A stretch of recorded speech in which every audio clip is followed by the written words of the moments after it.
Quante volte vi è capitato di pescare in un posto come questo, ossia con l'acqua molto bassa, con delle buche ottime, dove però ogni lancio rischiamo di perdere l'esca? Questi purtroppo sono proprio i posti migliori dove andare a cercare i predatori, soprattutto la spigola, e soprattutto con condizioni differenti da questi qui, quindi con un mare un pochino più mosso. Purtroppo però in questi posti il rischio di lasciare l'esca sul fondo è davvero elevatissimo e alla fine ci stufiamo talmente tanto che neanche ci andiamo più a pesca in questi luoghi, dove invece vale veramente la pena rischiare. Quando peschiamo col mare calmo il problema non si pone, possiamo pescare con delle esche molto piccole, possiamo pescare con dei top water, ma col mare mosso in realtà il problema c'è ed è enorme. Come facciamo a non incagliare? In questo video vi spiegherò come non farlo.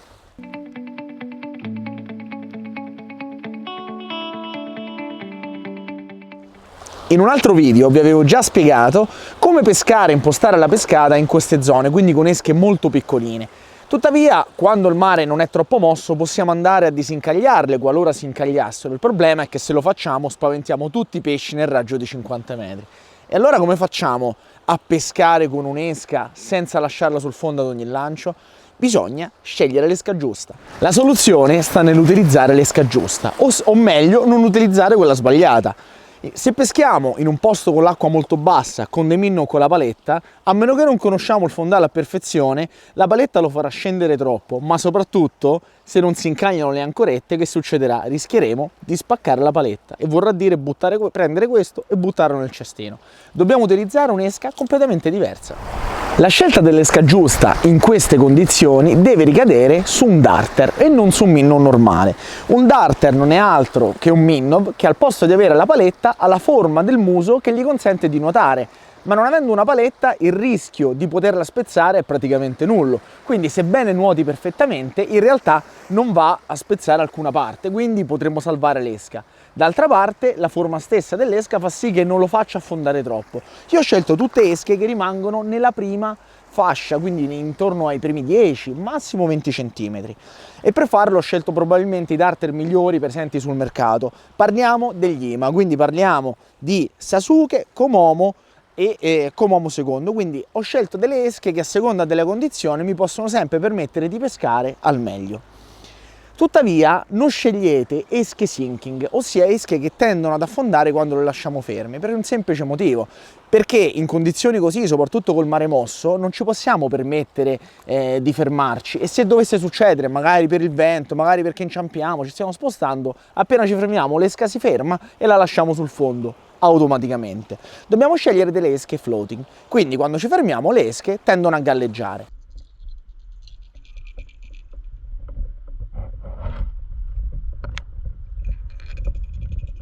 Inoltre un'esca floating vi ricorda un vantaggio enorme, soprattutto con acqua molto bassa. Sebbene non si lanci lontano, così come un'esca sinking, in realtà ha un movimento molto più accentuato e possiamo recuperarla anche praticamente a canna dritta. Quindi che vuol dire? Che ci semplificherà enormemente il lavoro in una situazione come questa, dove l'importante non sarà far muovere l'esca, bensì farla passare nel punto giusto. Tuttavia a volte anche l'utilizzo di un'esca che non abbia la paletta e che lavori in pochi centimetri d'acqua non ci può salvare dal fare gli incagli. Allora come facciamo? Beh, la soluzione è molto semplice, dobbiamo sostituire le ancorette con degli ami singoli, come ho fatto io in questo caso. Ovviamente l'amo singolo ci permetterà di lavorare anche in zone molto più impervie, sebbene magari ci possa dare una percentuale di allamate con successo minore. Però una cosa è vera, che una volta che allamiamo un pesce con l'amo singolo sarà molto difficile slamarlo.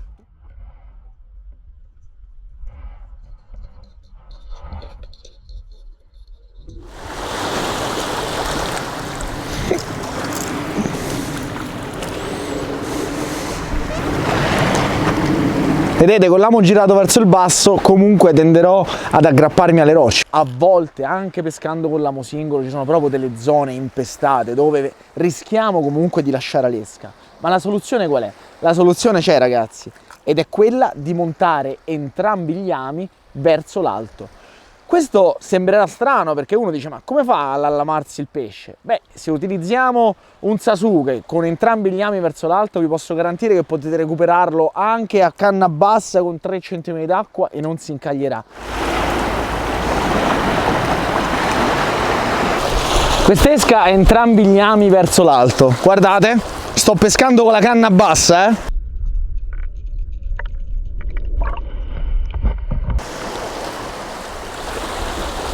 Non tocca, non tocca. Anzi, tocca ma non si incaglia. Tuttavia, ovviamente, ridurremo leggermente le nostre allamate. Diciamo che su 10 attacchi magari allamiamo 7 spigole. Però è meglio rischiare di non allamare qualche spigola piuttosto che non poter proprio pescare in un posto dove magari i pesci ci sono. Attenzione, perché non tutte le esche si prestano ad utilizzare degli ami singoli. Alcune esche infatti sono studiate in maniera così precisa che purtroppo cambiando l'ancoretta con un amo singolo che ha un peso e una resistenza diversa non nuoterà più allo stesso modo. L'utilizzo di un darter con ami singoli ci salva anche in un'altra condizione, ossia quando ci sono moltissime alghe, soprattutto in piccoli pezzi sul fondo, perché comunque l'amo singolo montato verso l'alto tenderà ad aggrapparsi molto di meno alle alghe piuttosto che di un minnow dotato addirittura di ancorette. So che me lo chiederete, che ami sto utilizzando per sostituire le ancorette? L'amo da spinning non è semplice da trovare, in effetti poche aziende lo producono, ma deve avere delle caratteristiche importanti. Innanzitutto non deve avere l'occhiello messo così in orizzontale, ma l'occhiello deve essere in verticale e deve essere largo. Questo perché lo split ring deve passare dentro e deve potersi muovere. Come in questo caso qui, vedete l'anello si muove bene lo split ring intorno all'occhiello dell'amo. Personalmente io per prede normali, quindi quando non parliamo di tonni sostanzialmente, utilizzo questi qua, perché ce ne sono 8 nella confezione e riesco comunque a farci almeno 4 esche se hanno 2 ami, e le misure migliori sono sicuramente la misura 1, la misura 2. Diciamo ad esempio per il Komomo secondo, il Sasuke, quelli che avete visto nel video, sto utilizzando una misura 1. Invece per esche anche più lunghe che però hanno 3 ancorette, sostituisco le 3 ancorette con ami di misura 2, quindi un po' più piccolini, anche perché magari gli ami grandi farebbero dei giochi, quindi ad esempio si andrebbero ad attorcigliare qui sopra e la cosa non va bene. Poi ovviamente per le schiene più piccoline utilizzo ami ancora più piccoli, questa è una misura 8. Ovviamente l'ideale sarebbe andare a provarli, però se volete fare una prova, una misura 1 è quella che più o meno vi copre la maggior parte delle esche. Quindi ragazzi, come avete visto, la soluzione c'è sempre e ci permette, utilizzando un pochino l'ingegno, possiamo comunque pescare ovunque vogliamo, senza rischiare di lasciare un capitale sul fondo ad ogni uscita. Prima di salutarvi, vi ricordo che se avete anche voi delle soluzioni alternative per risolvere alcuni problemi come questo, quindi evitare di lasciare l'esca a ogni lancio, scrivetemelo nei commenti e magari potremo anche farci un bel video a riguardo. Un'altra piccola chicca, è vero, possiamo usare degli ami circle, tuttavia non ho ancora trovato in commercio degli ami circle adatti per lo spinning, quindi per poter sostituire le ancorette.